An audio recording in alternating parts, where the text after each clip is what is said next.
Ergaa Phaawulos gara warra Efesoonitti erge.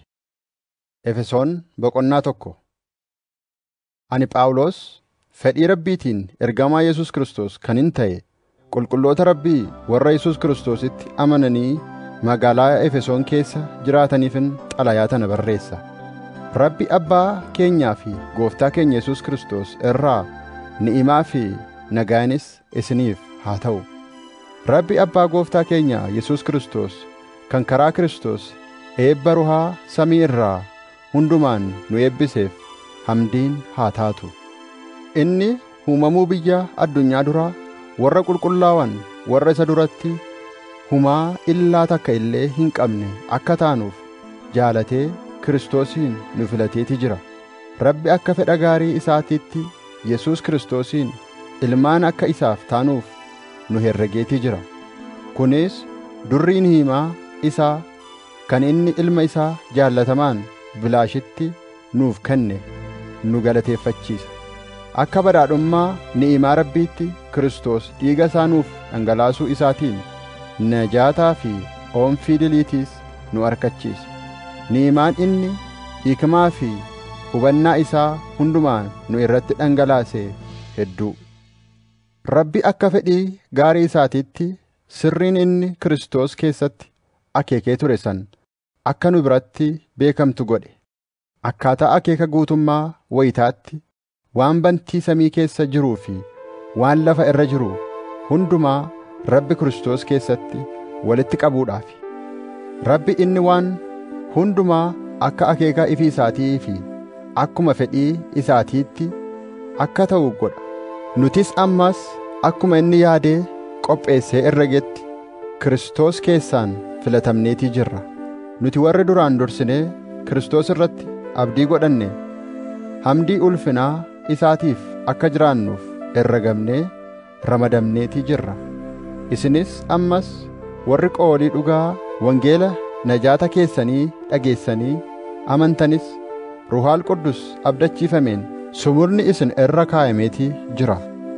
Ruhaal Quddus qabuulii waan nuti dhaaluuf teenyu hundumaa hamma harkaan gaannutti Rabbis najaata guutuu nuuf kennuuf ta'a. Durriin ulfinaatii fi hamdiinis isaaf haa ta'an. Ammas ani Gooftaa Yesuusitti amanuu keessanii fi warra kiristaanaa jaallachuu keessanis dhagayeetiin jira. Waa'ee keessaniif Rabbi galateeffachuu fi kadhata kiyya keessattis isin yaadachuu hin dhiifne. Rabbiin Gooftaa keenya Yesuus Kiristoos Abbaan durri ulfinaa ruhaa hikmaatii fi ammas mul'ata isaa beekuudhaatiis akka isiniif kennuufin kadhadha. Abdiin inni itti isin yaame maal akka taate ulfinni warri Kiristoositti amanan dhaaluuf deeman badhaadhummaan isaa maal akka ta'e akka beektanii fi ija qalbii teessanii akka isiniif ibsuufin maganfadha.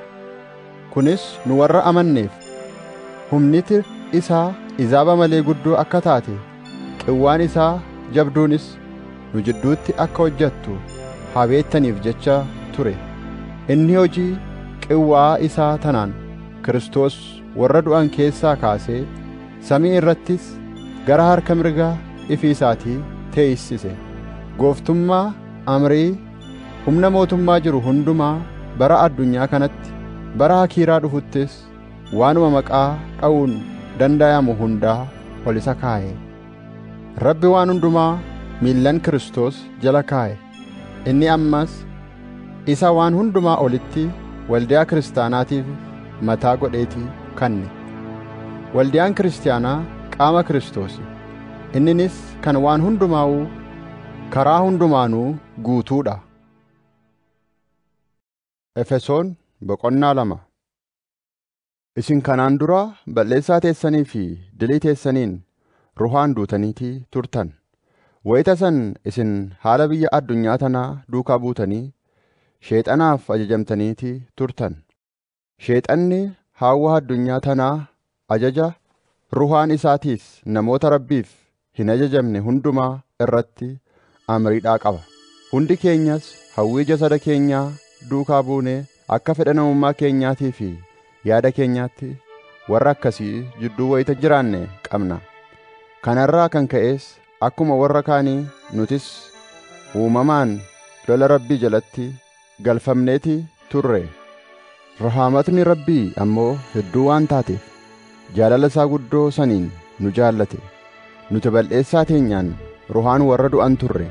Haa ta'u malee Rabbi warra Kiristoosiin wajjin jiraatu nu godhe.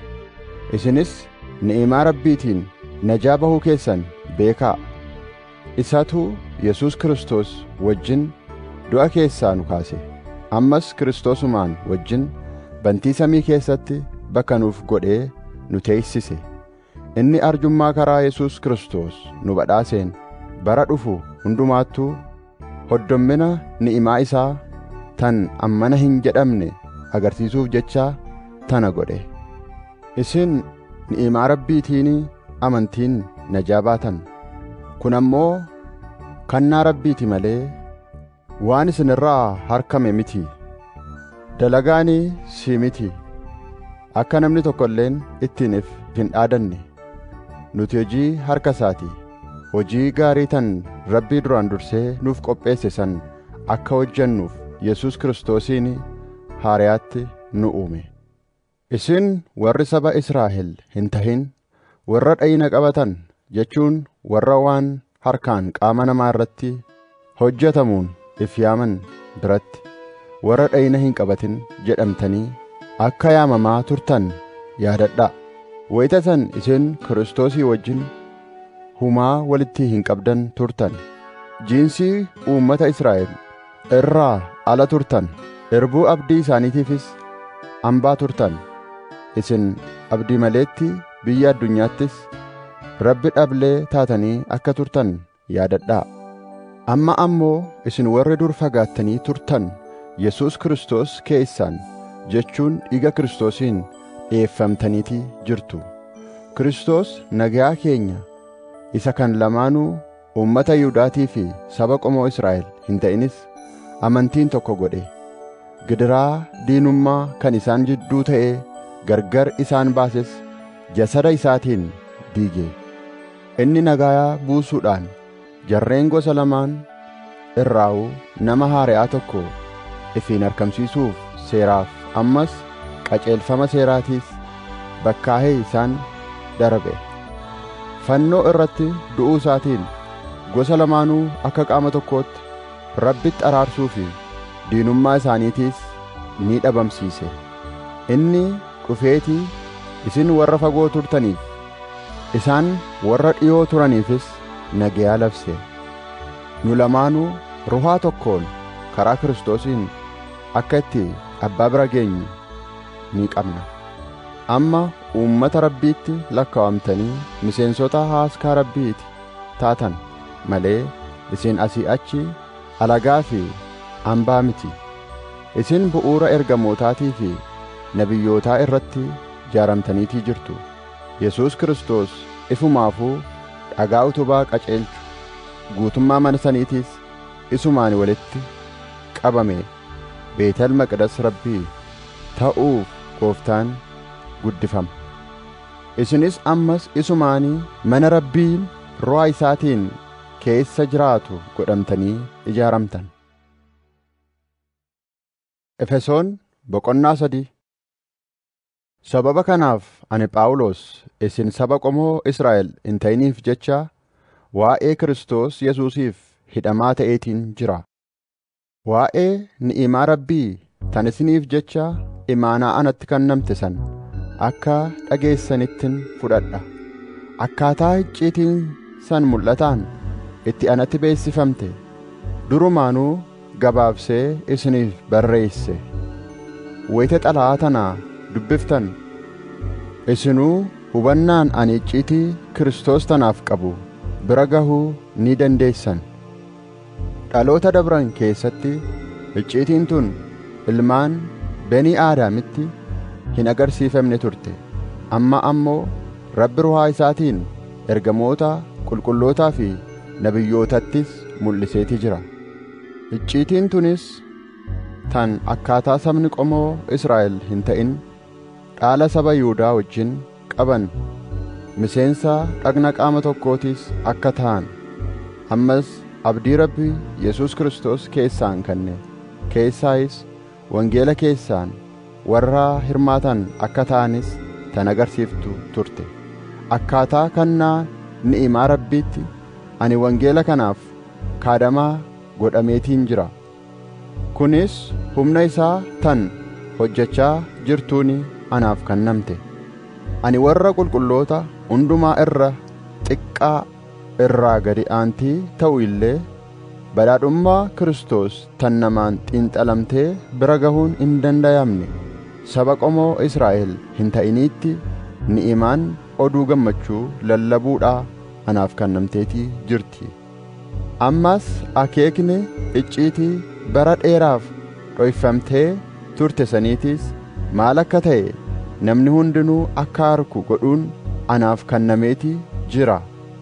Akeekni dhokataan kun bara durii jalqabee Rabbuma waan hundumaa uume keessatti dhoyfameetii ture.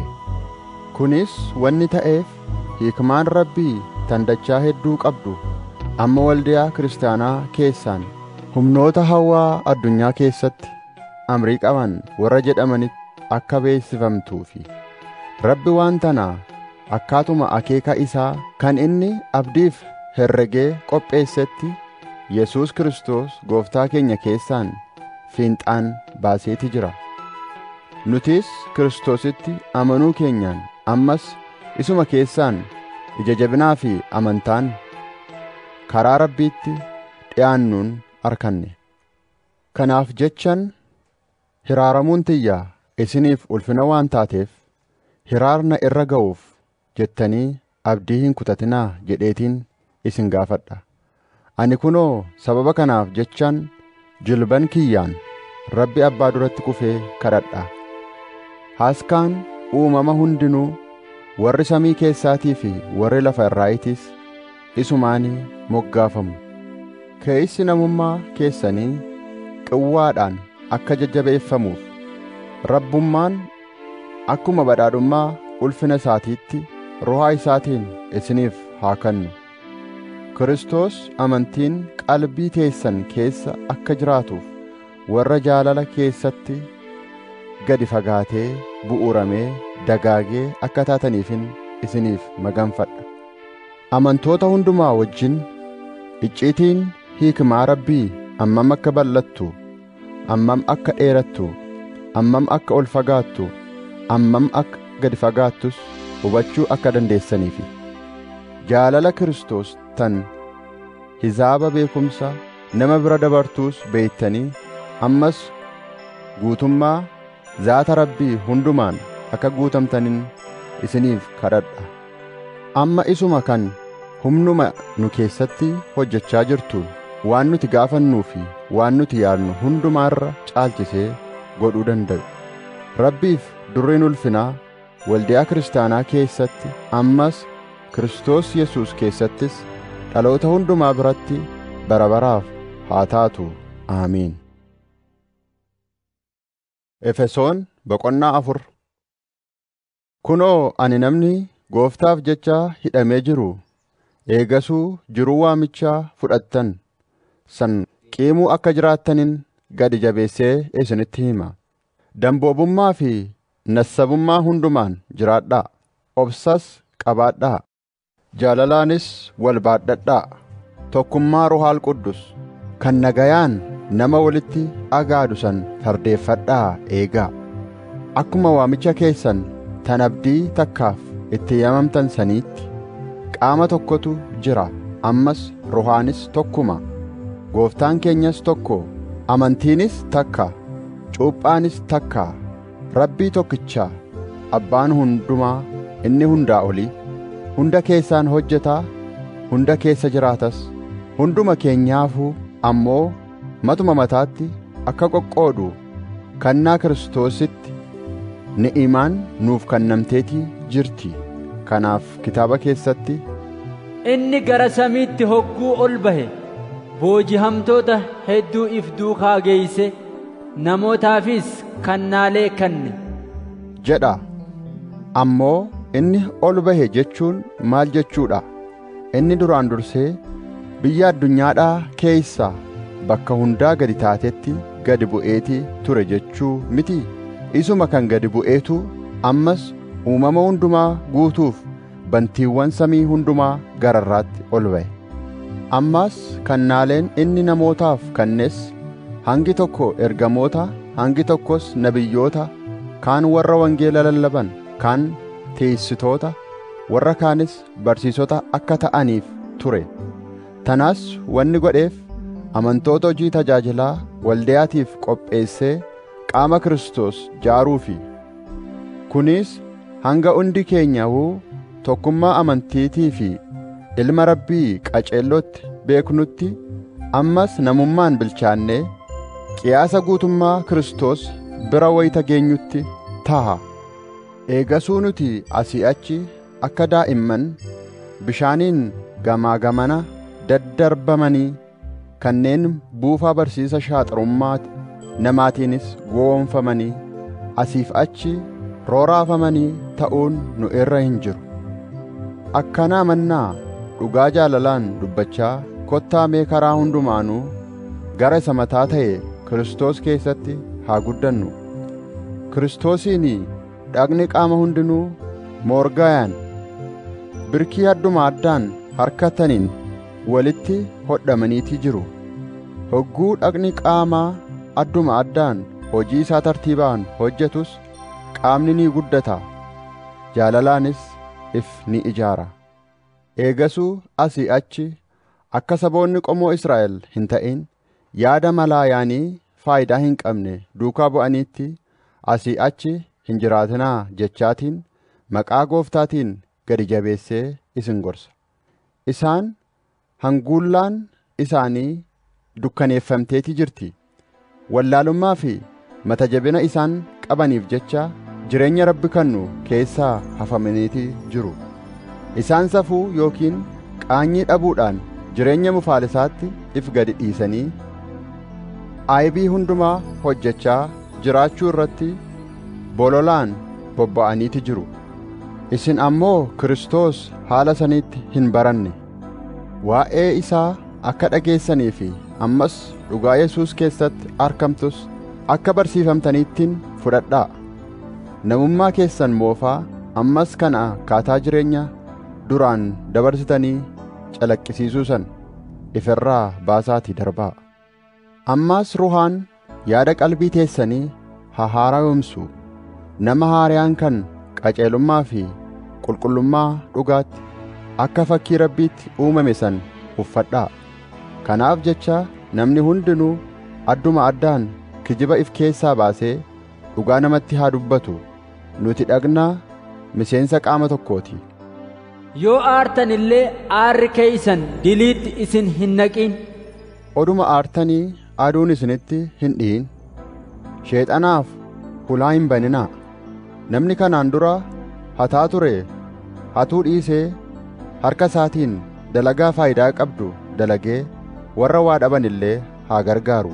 Dubbii gaarii nama ijaartu tan akka haala isaaniittis gargaartu tan warra dhagayaanis fayyadu malee dubbiin hamtuun nama balleessitu afaan keessanii hin bahin. Ruhaal Quddus Rabbiitiis hin naasisinaa. Isaani bara guyyaa najaatiif sumudaan isin irratti mallatteeffame. Hadhaa hundumaa kanneen akka lolaa, aaraa, iyyansa, arrabsoo fi ammas hammeenyi hundinuu isin irraa haa fagaatanii. Rahaamata waliif qabaadhaa. Gara laafoos waliif ta'aa. Akkuma Rabbi karaa Kiristoosiin dilii teessan isiniif oomfii godhetti isinis akkasumatti oomfii waliif godhaa. Efesoon boqonnaa 5. Isin ijoollee jaallatamoo waan taataniif warra jireenya Rabbii fedhu faana dhawaa jiraatu ta'aa. Akkuma Kiristoos nu jaalate ammas aarsaa urgaa tolu wareega Rabbiif dhiyaatu godhee dabarsee nuuf jecha if kenne saniitti isinis ammas akkasumatti jaalalaan jiraadhaa. Isin uummata Rabbii qulqulluudha. Eegasuu akka uummata Rabbii qulqulluutti jiraadhaa malee zinaaf najisummaan hundinuu bololummaanis isin jidduutti dhagayamuudhaanis gonkumaa maqaan isaaniitu hin dhawamin. Jecha shukuriif ta'u malee jecha nama qaanfachiisu, jecha arrabaa, ammas qoosaan nama madeeysitus waan bakka hin qabneef jecha afaan keessanii hin bahin. Namni zinaa godhu yookiin najiisni yookiin namni horiif bololu jechuun nama waaqayyolii tolfamoo ibaadu waan ta'eef jecha mootummaa Kiristoosii fi mootummaa Rabbiittis galuu akka hin dandeenye tun mirkana isiniif haa taatu. Sababa kanneen hundumaaf jecha lolli Rabbii ijoollee koordidaa irratti waan dhufuuf nam tokko illeenuu dubbii malaayaaniin isin hin gowwomsin. Eegasuu warra akkasii wajjin walitti hin hidhatinaa. Isin warra dur dukkana keessa ture amma ammoo Gooftaa keessatti ifaa taataniiti jirtu. Eegasuu akka ijoollee ifaatti jiraadhaa. Firiin ifaa waan gaariif qaceelaa, ammas waan dhugaa ta'e hundaa keessatti argamti. Ammas waan Gooftaa gammachiisu barbaachuuf yaalii godhaa. Hojii dukkanaa kanneen faayidaa hin qabne saaxil baasaa malee itti hin dhiyaatinaa. Wanni isaan dhoysaatti dalagan maquma isaanii dha'ulleetu if nama qaanfachiisa.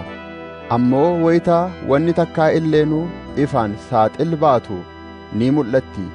Wanni mul'ataa hundinis iftiina qaba. Akkana waan ta'eef jecha ati yaa nama hirribatti jirtu dammaqi, warra du'an keeysaayis ka'i, Kiristoosis ifa siif kanna jedhame. Eegasuu akkamitti akka jiraattan qaceellootti if eeggadhaa. Akka warra haayilii hin qabneetti odoo hin ta'in akka warra haayilii qabaniitti jiraadhaa. Guyyoonni kun hamoo waan ta'aniif jecha wayita isiniif kennamte tana hin qisaasinaa, faayidaarra oolchaa. Kanaaf jecha fedhiin Gooftaa maal akka taate adda baafadhaa hubadhaa malee gowwoota hin ta'inaa. Dhugaatiin hin farshaaninaa. Isiin faagaa nama baafti. Akkasii mannaa warra Ruuhaal Quddusiin guutamtan tahaa. Faarfannaa fi faaruu sagalee gaarii qabduun ammas faarfannaa Ruuhaatis wal jalaa qabaa shubbisaa. Garaa guutuun faarfachuun galata Gooftaaf dhageessisaa. Wayita hundumaa waan hundumaafuu maqaa Gooftaa keenya Yesuus Kiristoosiin Rabbi Abbaadhaaf hamdii galchaa. Kabajaa Kiristoosiif jecha waliif ajajamaa.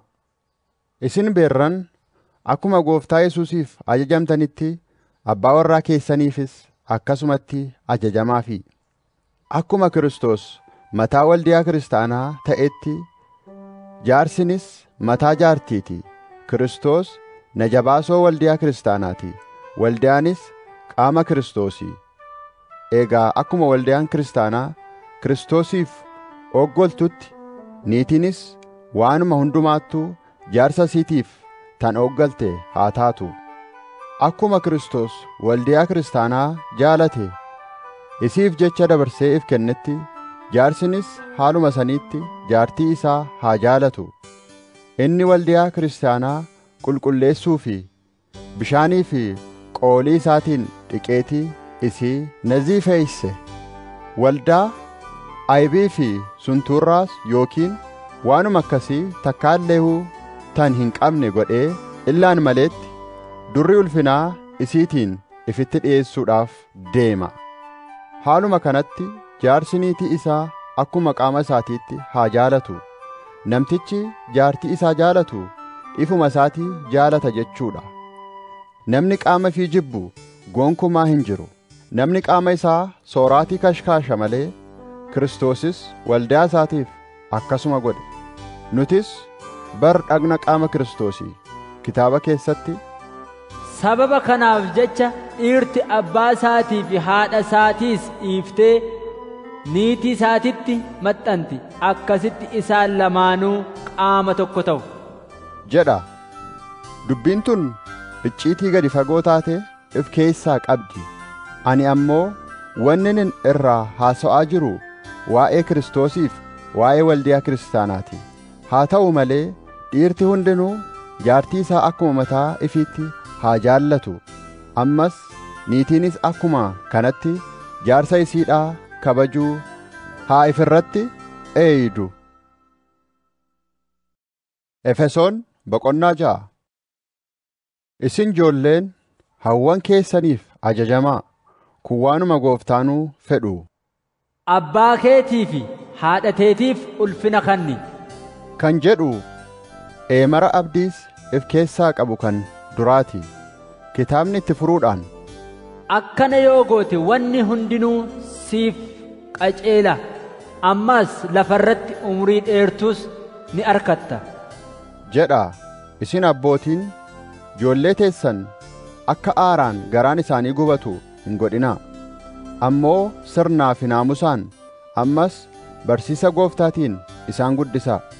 Isin kaaddamtoonni warra biyya addunyaa tana irratti isin dalasiiftaniif sodaa fi kabajaan amanamummaa dhugaatiinis akkuma waan Kiristoosiif ajajamtaniitti isaaniif ajajamaa. Wayituma ijaan isin harkan qofaa isaan gammachiisuuf odoo hin ta'in, ammoo akka kaadamtoota Kiristoos kanneen fedhii Rabbii garaa fudhatanii dalagansaniitti isaaniif dalagaa. Namaaf odoo hin ta'in akkuma waan Gooftaa kaadamtaniitti garumaa fudhadhaatii isaan kaadamaa. Namni tokko gabra ta'us yookiin bilisa waanuma gaarii ta'e kan hojjete hundinuu gaaruma akkasii san ujuraa Gooftaa irraa akka fudhatu beekaa. Isin gooftoliin akkuma kabajaa isaan irraa eeggattanitti isinis kaadamtoota keessan haaluma kanaan qabaa. Isaanis hin sossodaachisinaa. Gooftaa keessanii fi Gooftaa isaaniitiis kan ta'e samii irra jiraachuu isaa ni beektan. Inninis kan fuula namaa laalee gara tokkotti jigu miti. Xumura irratti humna Gooytaatiif qiiwwaa isaatiin warra jabaattan tahaa. Tooftaa shaaxurummaa sheexanaa dura dhaabbachuu akka dandeessaniif meeshaa lolaataan Rabbii biraa harkamtu hundumaa hidhadhaa.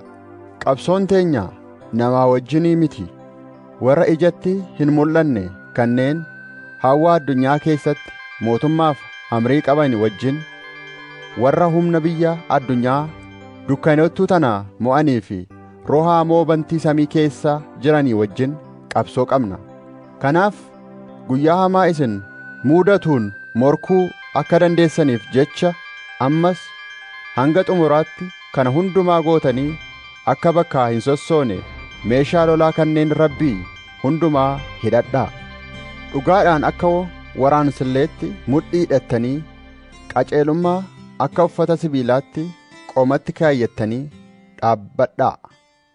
Ammas meeshaa wangeela nagayaa akka kopheetti miillatti kaayyattanii qophaa'aa.